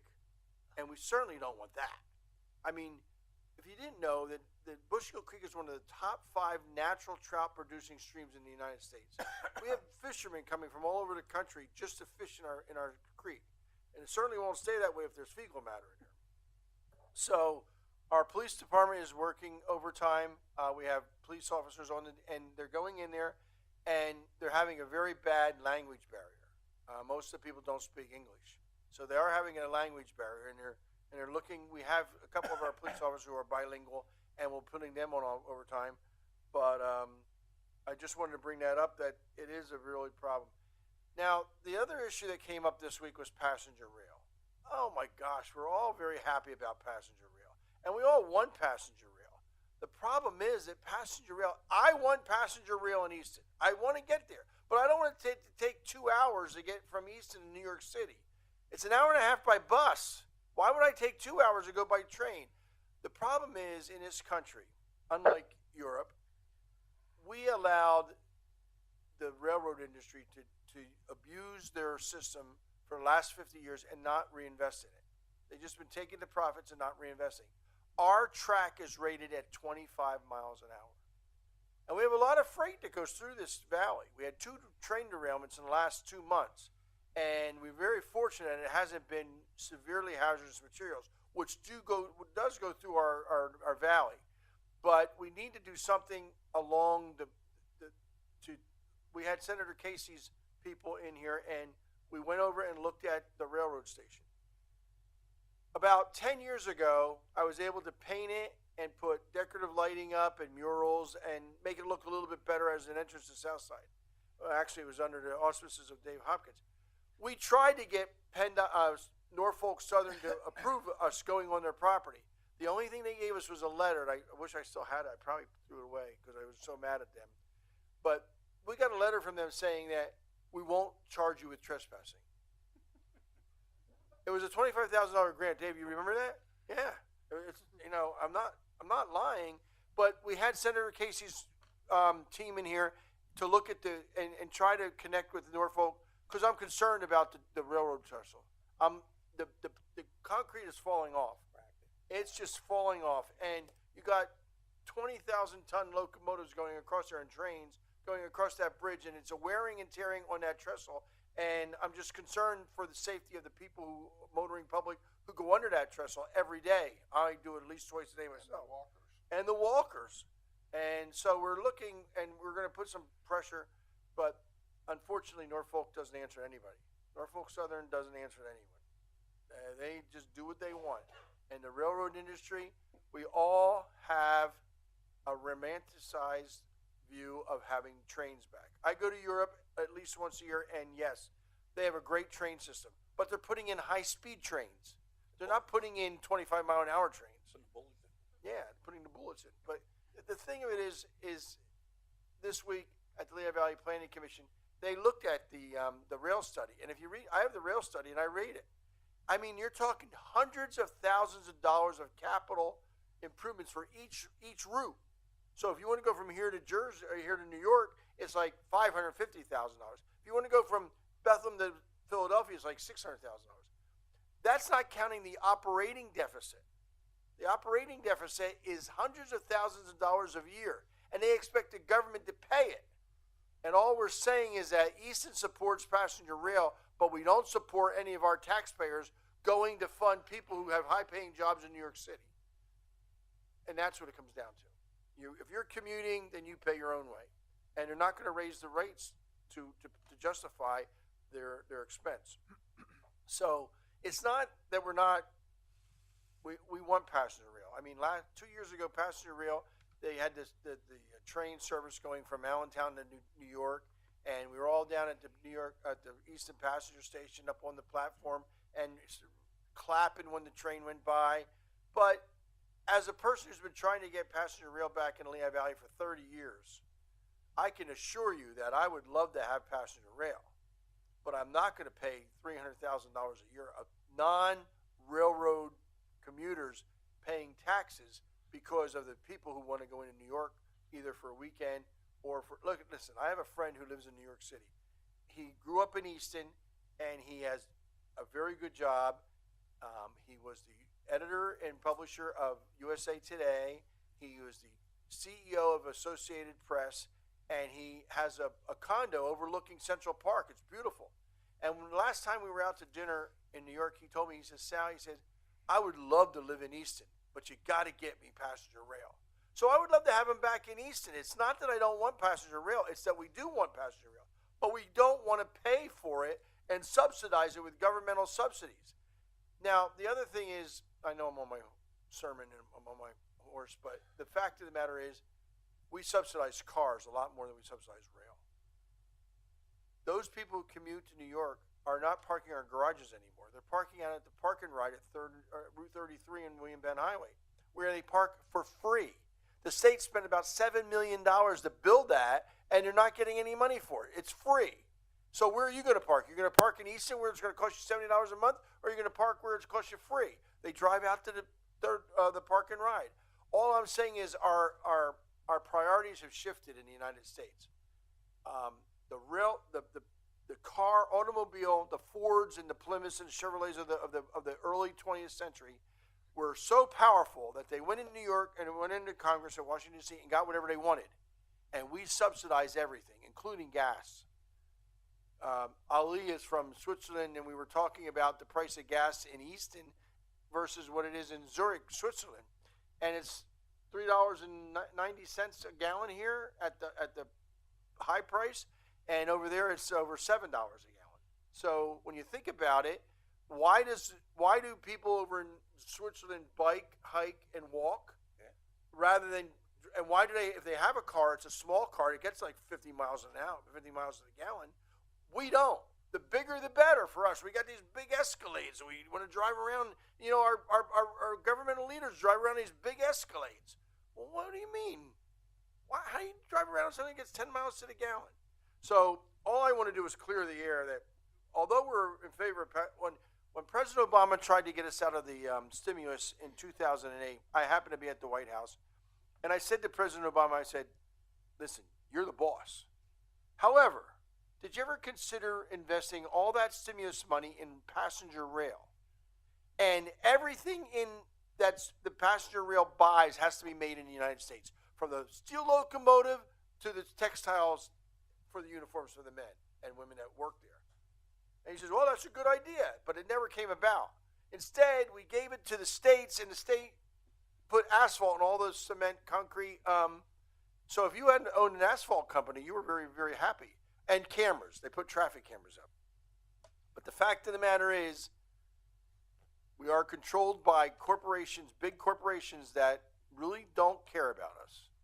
And we're going to continue. So hopefully the young people who I've preached to all week, hopefully they're going to change the world. Because we've tried and we didn't. I always say my generation used and abused everything. From bridges and tunnels to roads and highways to railroads. We used it. We didn't want to pay the money to maintain it. And now we're paying for it. The last thing I want to mention under my report before I get to the solicitor, by the way, Madam Clerk, you had me after the solicitor. I did. Why is that? Throw you off. Mr. Shear's ahead of me. Paying attention. I read my packet. But I just want to thank the men and women our young men and women who were on a summer camp. I meant when I said I learned more from you than you learned from me. I really meant that. And I think it's great that we do this each year. It takes the place of local government day, which they used to have an acting mayor, an acting council member, an acting city controller.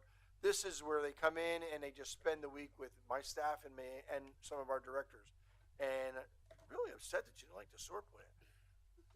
I mean, I'm really upset. I mean, that is really, it's an amazing piece of technology down there. I mean, what we do with those communators and the drainage fields and everything and the sludge is really great. By the way, did they tell you about what they wanted to do with using the methane gas for electric?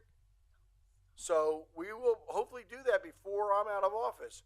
We will turn the methane gas into electricity, and all the electricity used at the wastewater plant will be free. which will not only reduce the cost of the sanitary sewers, but will also be energy efficient. Mr. Solicitor. Hold on, Mayor, Oh. before you go, are you going to mention anything about Saturday's program? About foreclosure? Oh, you can. I don't Since know. you're in the committee. I don't know anything about. Saturday at 12 o'clock at the Nesconi Street Memorial Park. For those of you who have not been to the meetings, we located one of our tot lots was built on a African American burial ground. And so we are turning it into a memorial park. Mr. Hopkins' crew has already been over there to break up the macadam and get it ready for the new park. We have a motorcycle cavalcade coming in from Allentown. The what are they called? John? The Buffalo Soldiers. The Buffalo Soldiers motorcycle group is going to come in. They think they're going to have 2,000 motorcycles. I think they're going to have about 300.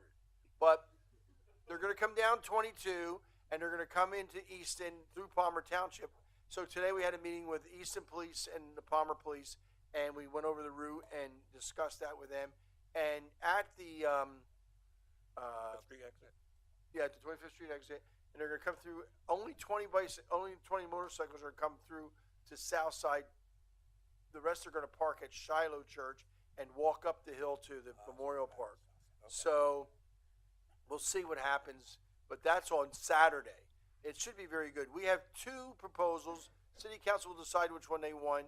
The proposals deal with how we're going to do the park, and they're both, in my mind, they're both excellent, and they're both going to cost quite a bit of money. But when we find a place like that, we really should. Now, to exhume the bodies is very costly, and most of the people who have looked at it, we've had ground penetrating radar. We've located what we think are 9 people buried there, but most of them have been moved to the Easton Cemetery when Easton Cemetery was built. So to exhume them today would be more costly than spending $300,000 to make it a beautiful memorial, and we should. So we're going to support that, and I know that City Council will support it as well. Mr. Scheer. Thank you, Mayor. Just to defend the city clerk, in the Rita Mesa era, the city solicitor's report always came before the mayor and the city administrator. So I think you're just following the old tradition. I don't think that's right, Mr. Lewis. But it doesn't matter. I do not care if I don't come till the end where it says comments by the public. That would be fine. And then I'll just make my own comments too, which is what I'm going to do right now. If you want to pass legislation, you figure out how we can't get the state to do anything, figure out who it was that got in the legislation in our budget for rodeo preemption. I mean, I read that in the newspapers. There is now legislation that was in our budget that prohibits municipalities from preventing this one particular rodeo circuit from conducting rodeos in their municipality. So if you could figure out however they snuck that and get that person, and maybe we could get radar snuck into the budget and whatever else you want. So it's just something I found fascinating to see. Well, I don't remember rodeos in Easton, but I remember the circus and the circus parade and the elephants and the lions walking down Northampton Street to this site where the circus used to be. Yeah, and by the way, it only includes rodeos that have a certain number of minimum circuits. So it's clearly something that favored a very, very small group. So if you had some small group wanting to insist on a rodeo, you couldn't have it. So anyway, I just mentioned that because, again, as far as government goes and how do you pass things, however they figured out how to pass that as part of our budget, because that's what I was reading. I was reading on the state budget that got passed. The other thing I just wanted to make mention as a solicitor, as a matter of professional courtesy, I respect the sewer plant. Thank you. And I have no other report. So that's what's closed. Thank you, Mr. Solicitor. Assistant Solicitor, do you have any report? No, Mayor. Okay. After that report, why would you? Report of City Administrator. Mayor, just a couple items. Number one, I just want to put on the record that I had sent out to council the timeline for the approval process of the marquee. So if there's any questions, that was a request. So just to inform everyone, and the clerk will have that detail. I didn't see anything out of the ordinary All right, so I just wanted to make sure we made that point. Secondly, as a result of of my presentation last week with our finance director, we had discussed having John Kingsley's group, as well as planning and codes, come in and talk to us about what the city is doing to prepare for this growth that we're having, if you recall that discussion. Because we didn't have a committee meeting last night, we're gonna move that, and because also Dwayne Tillman was at a training all day today, we're gonna postpone that to the next possible meeting. We'd like to have it on the committee meeting night. But that will go into details on both departments, talking about the technical requirements, looking at the zoning, et cetera, and the comprehensive plan, and then also looking at the recruitment efforts, et cetera, that our economic development department is doing. So we will continue this discussion about what we're doing with growth at the next possible meeting. I think that's about it. Mr. Clark, I forgot to mention, and I don't know what you want to mention, if you want to mention it, but while we have the unions here, we have two unions that haven't been paid by our 4th Street Garage general contractor. Would you update City Council on where that stands? Certainly, Mayor. There's currently, as per the contract with the general contractor, there is a mandatory mediation process, and we have a mediator selected. We're picking a date for our first mediation process to try to see if we can resolve all the outstanding issues without any litigation between either parties in a way that's mutually beneficial to everybody. We're trying to goal, as directed by you, Mayor, the goal is to try and get the subs paid. And so in that vein, we've discussed with both the mediator and the general contractor that we would like there to be discussions, not just between Parado and the city, but city, Parado, and all the subs with outstanding invoices. So hopefully we can make a global solution to this problem. But no progress as of yet. I have waited, and I will wait till the end of this process, but at the end of this process, the unions are owed money, contractors like Bean Incorporated. I will send a letter to every mayor across the state saying don't ever use that contractor, because they had trouble in Lancaster, but unfortunately they weren't in court at the time. Right. But Lancaster now is in court, and it was over a parking garage. Mayor, the issue with that is they've already moved on to a new entity name. No, I know. So, But that's where the state has to. right. I've seen the Attorney General's office prosecute carpenters for screwing residents out of $1,000 or $2,000 for an addition to their house. But this company can continue to screw contractors out of millions of dollars, change their name, and keep operating. I know. Mr. Anthony, what's the current name? Thank you. They changed it.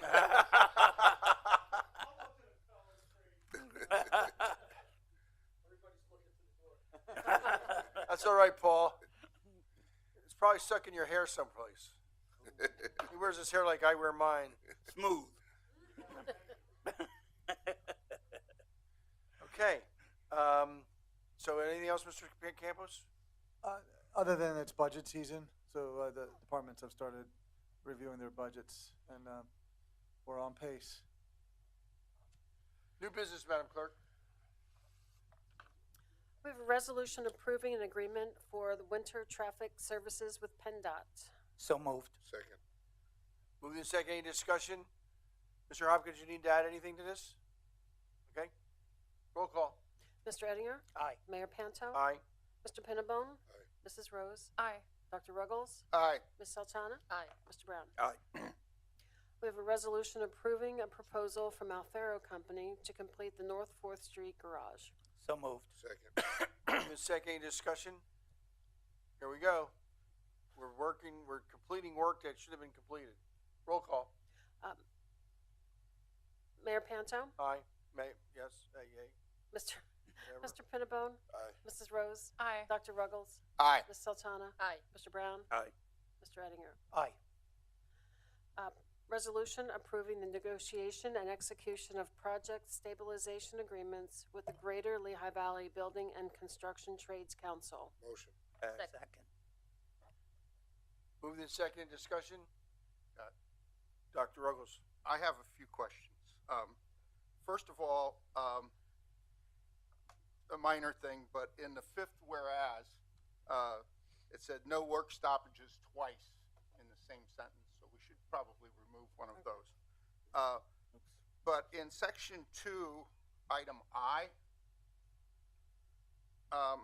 that probably should be item H. It goes GI instead of GH. And if we do change that, then in the following section, the I should be changed to an H also. Maybe I could ask one of the representatives. On page 10, it says that, and I appreciate, hiring local people. I really appreciate that.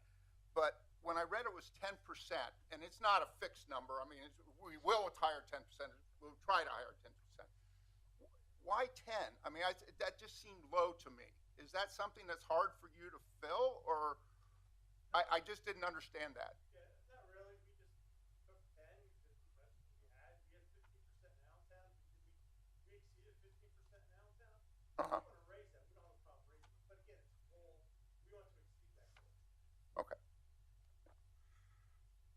Well, I personally want to thank the Building Trades Council for this building, because the contractor who was the low bidder for this building wasn't a union contractor.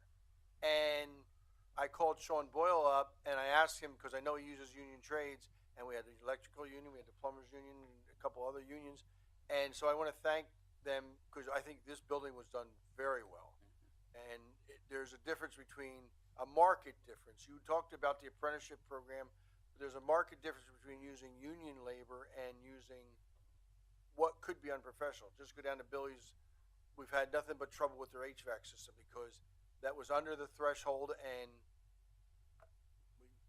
we paid the price over the years. Go ahead. One other one for you real quick. I really, really appreciate the fact of the apprentices. But I have a suggestion that you report on how many apprentices you have. I think that's good for you, and it would be good for us too, just to have that understanding of how many are out there, because I think that's a great program. Absolutely. But I just want people to know about it, So, But we can gather all the information for you. okay. And then this one's more legal aspects of things. On page 28, it talks about illegal drugs. And my concern there is we're on the border, and here in Pennsylvania, marijuana is illegal, but in New Jersey it isn't. So should we in that say illegal drugs in Pennsylvania to just make sure that we're talking about the same stuff?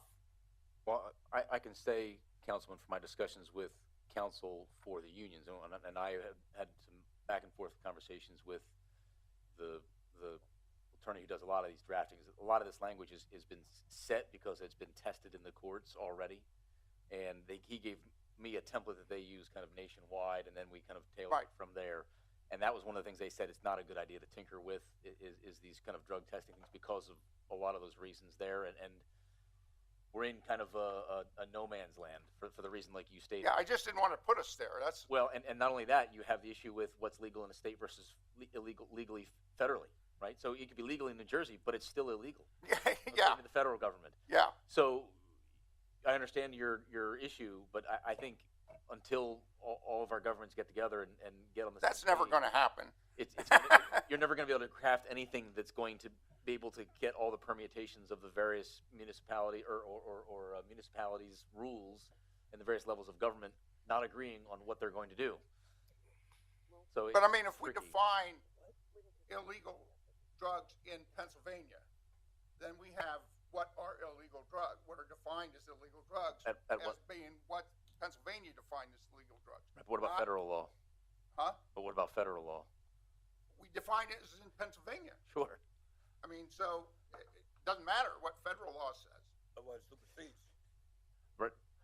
But it might for certain there might be certain requirements that you have to follow federal law for other entities, correct?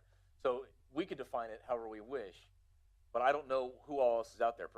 If this is a bid that we get maybe funds from a certain source that requires us following federal laws, so I think it's best if we say legal or illegal, leave it at that, and then if there is a requirement that says you have to follow federal law, then we follow federal law. If we follow state law, we follow state law. I understand your concern regarding New Jersey versus Pennsylvania. A lot of this is up to the various unions themselves. They're the ones who implement the testing. It's not the city, and so they're going to be the ones who are kind of on the balancing act of picking what rules they want to follow and not follow. Really, the biggest issue is from the city's perspective, obviously, that no one can be under the influence of any intoxicating substance, legal or otherwise, when they're on the job. And that's something I don't think anyone has a problem with. But as far as the drug testing, I don't know that the city wants to wade into that. I mean, to some extent, I'm considering an individual too, a union worker, okay, who says, well, I live in New Jersey, and it's legal in New Jersey, and they come over here and they get tested and say, hey, Correct me if I'm wrong. I believe. Excuse me one second. Going to handle that, right? This is you Jeremy, guys handle these things. Jeremy, we have Francisco here who's from Jersey. I represent Jersey local too. Okay. There's pot testing in Jersey also. Doesn't matter if it's legal or not. Right. You can't smoke pot on a job. So you can't drink. Drinking is legal. You can't drink on a job. Okay. They test for everything. It's an end user requirement. If the end user doesn't want you being high on the job, you're going to peak test for that job.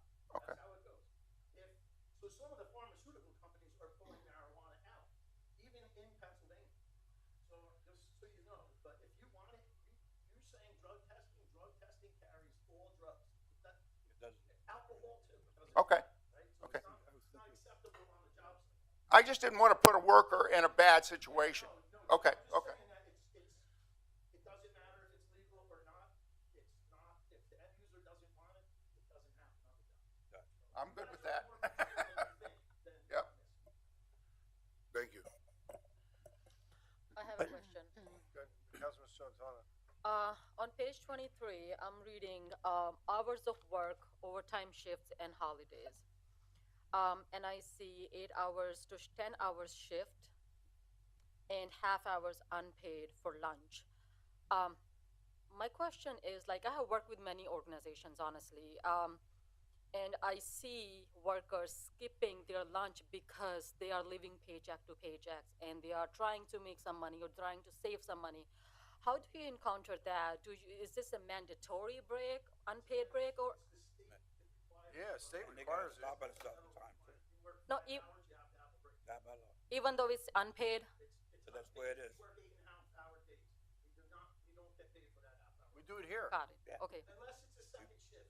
If you go 4 o'clock, second shift, they do away with lunch. Now you're Okay. working 7.5 straight hours, but you get a break that's paid.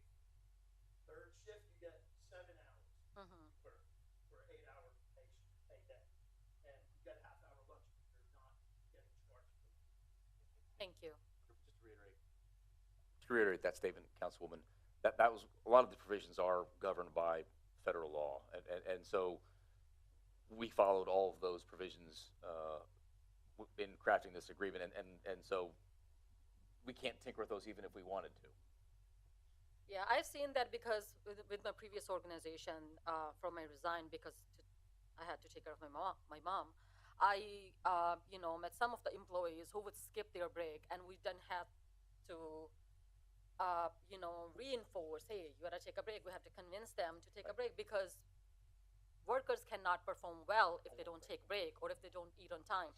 And this is why the question came from. But thank you so much for explaining. Thank you, Jeremy.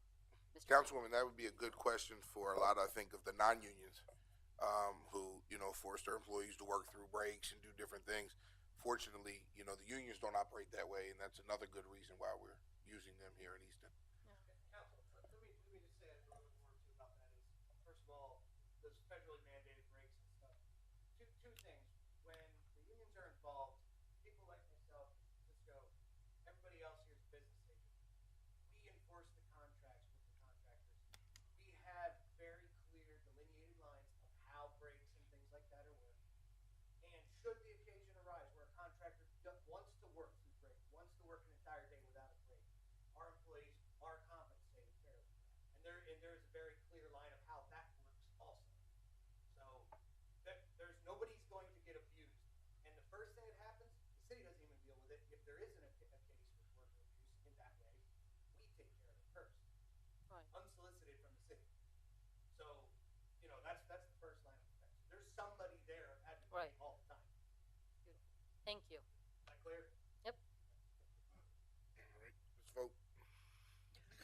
Mrs. Okay.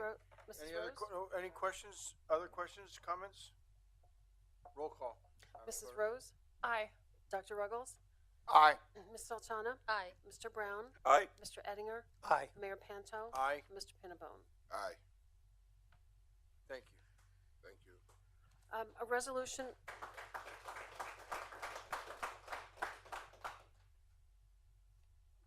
We have a resolution authorizing DCED to apply for the State Department of Economic Development's Multimodal Transportation Fund grant program. Motion. Second. Moved in second, any discussion?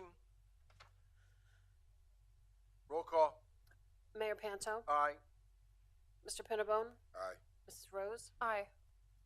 Dr. Ruggles? Aye. Ms. Sultana? Aye. Mr. Brown? Aye. Mr. Ettinger? Aye. Resolution approving an agreement between the City of Easton and Keystone Collection Group for collecting per capita taxes. Move. Motion. Second. Moved in second, discussion? Roll call. Ms. Sultana? Aye. Mr. Brown? Aye. Mr. Ettinger? Aye. Mayor Panto? Aye. Mr. Pinnabone? Aye. Mrs. Rose? Aye. Dr. Ruggles? Aye. Resolution approving an agreement between the City of Easton and Keystone Collection Group for collection of local services tax. Move. Second. Moved in second, any discussion? Roll call. Mr. Brown? Aye. Mr. Ettinger? Aye. Mayor Panto? Aye. Mr. Pinnabone? Aye. Mrs. Rose? Aye. Dr. Ruggles? Aye. Ms. Sultana? Aye. And bill number 20 is being introduced, approving a change to section 475-28, connection charges owner to pay. So introduced. Second. I would like to address this. This deals with affordable housing, a project that we have on the south side for Phillip Street.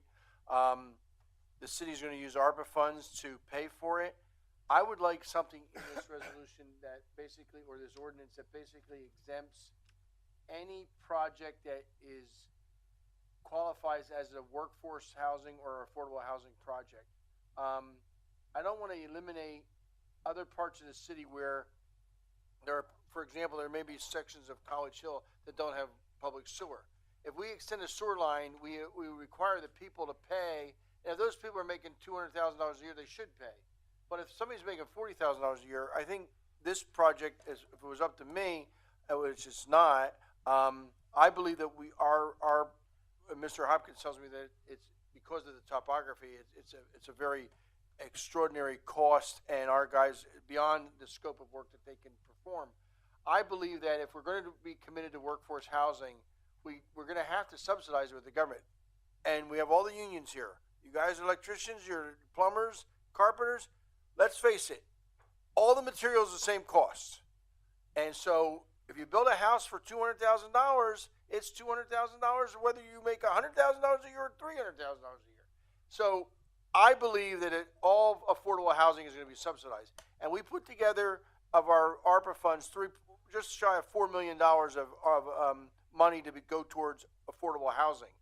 And in what I would rather call workforce housing. Our affordable housing is owned by we have over 600 units of public housing, which is income-based.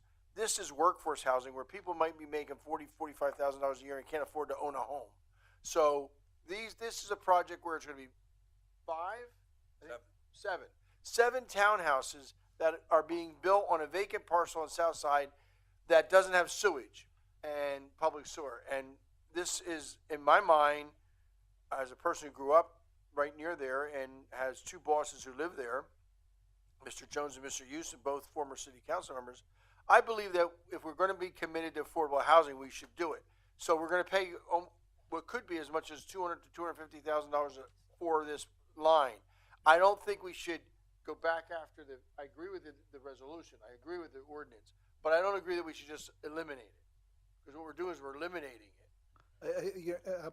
Mayor, in reading this, the only thing I interpreted this as, and someone should correct me if I'm wrong, was a simplification of the formula that requires owners to pay for sewer connection and appropriate tapping fee without the whatever that language was that was crossed out, which seems to be a relatively complicated formula.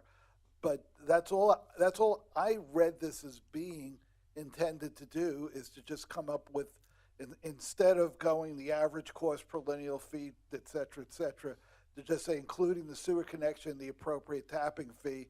Tapping fee, I'm assuming, is established by another statute, and the sewer connection would be the cost, whatever the cost is, whatever it's calculated at, without having this definition for the calculations. So that would be the only aspect that I think this ordinance change, this revision, addresses. You'd have to come with a whole nother formula and section if there was going to be some leave for the city to waive charges on occasions, and that requires really careful definitions as to who would be eligible, and it almost like an in-kind grant where the city is performing the work, and probably should be done on a case-by-case basis, because you have to see how much money we're really talking about. Because let's say the connection, for whatever strange circumstances there are at that location, it turns out it's going to cost $500,000 to hook up, and this is, it's just not proportional, and the project may not make sense in that regard. So anyway, has anybody, Dave, still here? Did I interpret what the change is correctly? I think so. It used to be customary that when someone lived on a street that wasn't sewered and their septic failed, what the ordinance would essentially do is say, okay, so if you live 300 feet down the street and we don't have available sewer, you as the homeowner would be responsible to cover all the costs of that installation and then recover it over years as other people's septics failed. We've always thought internally that it would be, we would never do that to a homeowner, because you'd probably put them out of their home. It doesn't preclude, however, a new development, because normally we handle those public improvements through the developer agreement process. But in this case, like I don't see how we could take someone on Philip, Scott, or Reese, and their septic fails, and all of a sudden we say, well, now you owe the city $300,000 for the sewer line, which no family can really bear the cost of. So since we've never done it, I've talked to Joe Morrow in the past about it. When he was the engineer, he said they never assessed it. They just felt it was, just not really well thought out for a homeowner who gets in a pinch. So the owner would still be paying a sewage connection fee? Yeah, that you would come up with the actual cost? They would pay a tapping fee, which is currently set at $2,500. Okay. And then they would be responsible for the cost of running The their line own from- lateral from their Right. basement to the curb. Right. Correct. But I believe I'm the only one there that is tapped in as of right now. You The were able to get Tapped tapped to the into Highlands. the Highlands. Correct. But neighbors, like if a neighbor closer to Folk Street, Would if have to their go out septic to the failed, they might have to go all the way down Reese to where you're tapped in, Exactly. and then they'd be responsible for the full cost of the sewer That's a install. lot. That's a lot to ask. Yeah.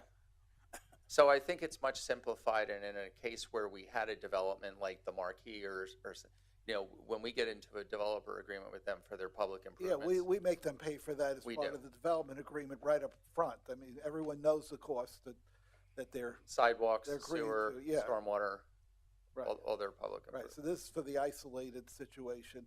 Correct. Because even the project the mayor's talking about would be a plan, and you could have an improvement agreement on that too. We could, and we probably will, but like the mayor said, it's kind of, Well, that's where that's where the mayor may have the ability, or the city may have the ability to use some discretion to. correct. And the developers agree, through that process of the developers' agreement, agreeing to accept, that the city would agree to accept certain costs based on the project, and then the key would be for the city really to develop some policy and procedure so that it's being done in a non-discriminatory fashion, that there's a rational basis for doing it. So in the case of that, the sewer would already be in the ground. So that when we do the developer agreement with the developer, we say, you know, you're responsible for your sidewalks and your stormwater, but they would only be required to run the pipe to the curb, which, and not have to worry about the manholes in the street and the sewer main. So in interest of what we're doing here tonight, did you want to add something? No, I'm pretty. So we're good. Okay. I Thank you. appreciate Dave's comment. Yeah, thanks, Dave. Any other discussion? Roll call, Madam Clerk, on bill number 20. It's just been introduced. Oh, it's introduced tonight. Well, I know we've been meeting with the greater Shiloh people. Shiloh Commons as a developer that's going to work with them. Tim Harrison, we met with them with Deputy Secretary Valello last Monday. And we also have the 6 or 7 townhouses over on Phillips Street. That'll be affordable housing. We have 4 or 5 townhouses ready to go to start planning the design of the townhouses on the Porter School macadam playground, not the grassy area, but the macadam playground. And then we have about 20 homes that are lined up that we've purchased and will turn into affordable housing once we get them restored. So we're really excited about moving that on. As I said, we have $3.9 million, which sounds like a lot of money, but it doesn't go far. When you're trying to subsidize a house, that's $200,000 to get, or $225,000. The 6 to 7 townhouses over on Phillips Street will cost $225,000 to build, and they're hoping to bring them in at about $175,000. That's $50,000 per house subsidy. And there will be deed restrictions that if they sell the house within 7 or 8 years, they can't get the profit. The profit goes back to the developer to build more affordable housing, goes into the affordable housing program. And we will do the same thing with city-owned properties. You buy a house on Porter School Playground, and you think, oh well, it's now worth $300,000. I'll make quick $100,000 in 2 years. No, the city will make $100,000 in 2 years, not you. Any other discussion? Anything else come before City Council before I get to public comment? I just wanted to throw out to City Council, I'd like to bring next meeting certificate of recognition to our coach for our swim team. I was over at the swim meet the other day, and it's amazing what has been done with those kids and the number of kids that are participating in the program, and they're good. they're really good, and you know it's something that has been every day over the course of the summer, and those kids are out there and they do very, very well in their competition. You're absolutely I'd like to give a recommendation from City Council to the coach because he's done a great As job. a coach, who's over there now? Coach Eddie's son? Who's the coach over there now? I don't know his name, but I saw him there, and I have 2 granddaughters in the program, and they really love it. Yeah, I know the program is very successful. I know my kids went through it, and they had at one point Eddie Black was the coach, and he had it. I can't think of the young lady's name now, but she had it right. She had a tryouts with the Olympics, and she was a national champ, 4-time national champ. You got a full scholarship to college. Drexel. Yep. So I would like to bring that forward next meeting. So. And great idea. Dave, it's Nazareth, Parkland, and Easton that swim there. Which is the other one? I thought there were 4. Nazareth, Parkland. I guess maybe it's only 3. But when you have Nazareth and Parkland come to the Easton pool, that's a pretty good compliment. Parkland's a long ride. Well, but they can't get a 50-meter pool outside. That's a long Low-pack hung. Yeah, they all. So there are 4 teams working out up there, and they work their schedule out so that everybody has the time to practice. But it's a great facility. But I will say, just to give you an update, that Adi, our consultant on the Housing Authority, Water Authority, not going to give it any update. No. Not at all. Nope. No. I wasn't going to give any. No, Mayor. Okay. Not ready to give an update. All right. I won't give an update. Mayor. Yes, Mr. Councilman. Last meeting I mentioned about legislation that would stop investors from hounding fire victims or any type of victims while their house is burning to try to buy them at a discounted cost. After Solicitor Shear said that was a state issue, I talked to Solicitor Shear. We drew something up for Senator Boscola. I spoke with Senator Boscola. They're going to look at it and try to do something at the state level so it would be implemented here in the local level. Sounds good. All right, at this point in our meeting, we're at public comment on any item that concerns the city of Easton. Anyone like to?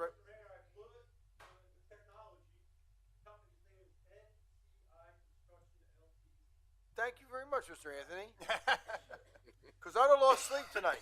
Mr. Pinnabone brought it up, and I would have lost sleep. You would have lost sleep because he would have called me later and I would have woke you up to tell you. Go ahead. Good evening, Mr. Mayor and Council. My name's Caswell Cook. I'm at 880 Cattell Street up in College Hill. You have my daughter to thank for showing up for the second time to this meeting. The first time was back in 2019 when she was working on her citizenship and community for her scouts. She is now just months away from reaching Eagle. How's your son? My son is running around somewhere at youth group right now, doing following World War II stuff also. So his son is a World War II reenactor who was to Normandy. He's been to Normandy twice now. Yeah. He went a second time to visit for the 80th anniversary this year. Great. So other things I came up for. We were talking about the fireworks earlier. It'd be great maybe if we had an education flyer or program. You're talking about punishments and enforcements and all of that. That's great. I don't know what the law is. I don't know what the rules are. And while ignorance does not preclude you from the law, this is good. We got, like you said, we got these 3 big warehouses across the street from us, and I didn't even know we could go into them to buy anything bigger than a firecracker. Now that we have new laws, we can obviously get more. So education would be great. Maybe something put into the water bill for a flyer, just so people know. Good idea. Thank you. 150 feet is a lot, not a street corner. So that would be great. The other thing is a bigger thing. Listening to you guys talk about home ownership and community housing and so on, it brings up to my mind something that I've been hearing in the news lately about corporate America buying the American dream. More and more companies are buying residential housing and then renting them at higher than community expense, what's affordable in the community. And I think that we need to find a way to control or limit the amount of residential property that is owned and operated by a business or a group of businesses. It's one thing if one company comes in and buys up a whole bunch, but that could happen to 5 or 6 companies coming in. And you end up losing so much community, and then instead of $1,000 a month or $500 a month in rent, you're paying $2,000 to $3,000 because they can control it and they have it, and it'd be great if we can. This is something the state should do, and they don't. Yes. We can't do it locally because we're such a small community. Right. But rent control is something that's needed. If you don't invest in your property, how can you raise your rent? I told city council a couple months ago, I was at Wawa getting a cup of coffee in the morning. Guy came up to me and says, "Mayor, what am I going to do? I'm going to be out of my house in another 6 months. When my lease is up, the rent's going to go from $600 to $1,200. I can't afford it." Right. Nothing was done to the building. If you want to rent an apartment in a new building for $2,000, God bless you. Right. But it's not fair to the senior citizen who lives in that house, has been living there for 20 years, and all of a sudden the rent's going to double and triple. I agree with that. I'm just thinking of, I live in a single family house, and there's a lot of these new development communities that are coming in, and instead of being sold to single people, 5 or 6 or 10 or 50% of it is being sold to one company. Now, a single family house is no longer a single family house, but basically the community has become a rental community and not even a co-op or a condo, so you have very little control of what's there. be nice to see if there's something that we can control in our community to slow this. Okay? Thank you. Thank Yeah, you. And I don't want to prolong the evening, but that's wishful thinking. Citizen versus United made it very clear that the U.S. Supreme Court views corporations the same as at the same level as Mr. Pintenbone and Mr. Ettinger. You can't begin to do that. So there's no sense even thinking about that. Going to change the Supreme Court. I can talk about Yeah, it. no, I can please, put it out there. I was hoping to get home at 8 o'clock to watch some newsworthy at 8 o'clock, the presentation. president's Yes, on, yeah. which is 8 o'clock. So I retract my statement. Anyone else like to address City Council? No. Well, I got one thing. Before we go. Mayor, I just want to report to council and also the public that the city recreation department ran a 6-week program for track and field, which I was a part of. I helped coach through that, and at the end of the program, just yesterday, they ended up with a track and field meet at Easton Area High School track, and it was very successful. We started out with 60 youth, and beginning the program, we ended on an average practice. We had 3 practices a week. We averaged 45 kids, and I was very grateful for the program that the parents were engaged, the kids were engaged, and they got a lot out of it this year. You know anything about track? A little. Mr. Brown was a record holder at Easton Area High School. Mayor, I'm really sorry because I want to go home too. Two things I just have to mention. Councilman's birthday. Oh, that's Mr. right. Brown today. I forgot to put that in my invocation. 95. 94. 94. And I also want to thank and give, I'd like to give, Roger Ruggles, I'd like to give your wife a certificate. Today was our anniversary to you, and I don't want to honor you, I want to honor her for sticking in there. So thanks to her. Mayor, and with that, I'll make a motion 48 to adjourn. years. 48 years. Motion to adjourn, is there a second? Second. Moved in second, roll call. Ms. Rose? Aye. Dr. Ruggles? Dr. Ruggles. Dr. Ruggles? Aye. Ms. Santana? Scared to go home. Aye. Mayor Panto? Aye. Mr. Brown? Aye. Mr. Ettinger? Aye. Mr. Pinabone? Thank you all for coming.